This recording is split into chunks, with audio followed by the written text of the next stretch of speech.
of War. You've waited months, you've waited years for this game, and now it's finally here. Does it live up to the hype? The answer is yes.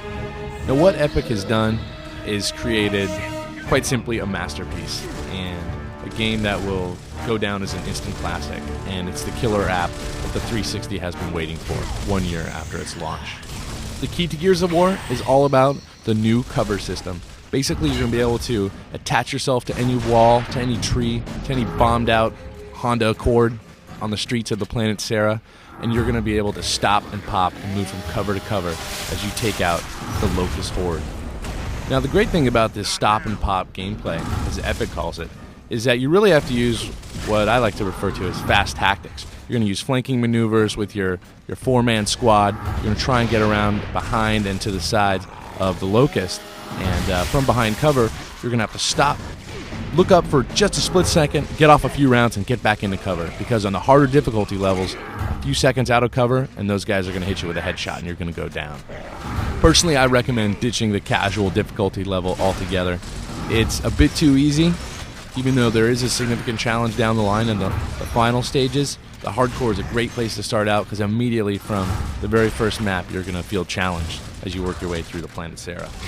Now, the great thing about Gears of War is they've really created a fantastic atmosphere on the planet Sera and all the different environments you're going to see. You're going to start out on the bombed out ruins of a city, and the architecture just looms over you. These old Greek and Roman inspired temples, just stories high.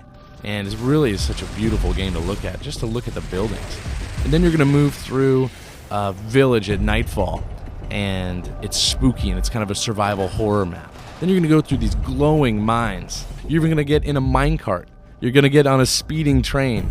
It has a ton of great-looking environments, and they all feel distinctly different from each other. My personal favorite aspect of Gears of War is cooperative play. Via split screen, locally, or on Xbox Live, you can play two-player co-op missions all the way through the single-player campaign. And it's really as if Epic designed the game to be a co-op game. And on the single-player mission, it's just that the computer controls your co-op partner.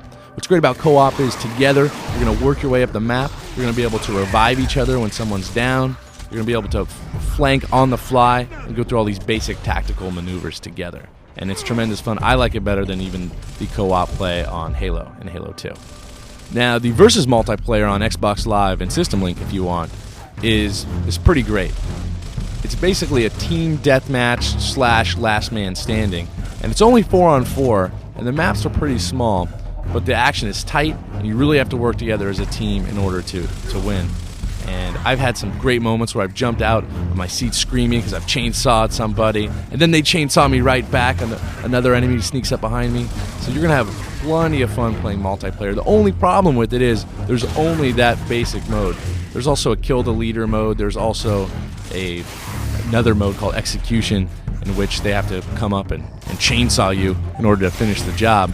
But basically, it's team deathmatch. It's 4-on-4. And I would have liked to see some capture the flag. I would have liked to see even just an 8 versus all original deathmatch.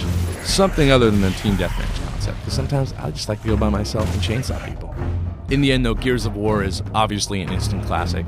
Already, it has my personal vote for Game of the Year. Although the campaign is relatively short, the 3 difficulty levels make for an awesome challenge, and I think beating this game on insane difficulty is going to be right up there with beating Halo on Legendary. It's going to be a feat you're going to tell your friends about, get really excited about. Gears of War doesn't go too deep into the story of the protagonist Marcus Phoenix or the planet Sera, but you can tell that Epic has created this great atmosphere, and there's going to be sequel after sequel. There'll probably be a movie in the works. It's going to be a huge franchise from here on out, and it is definitely the killer app and a must-have game on the Xbox 360 this year.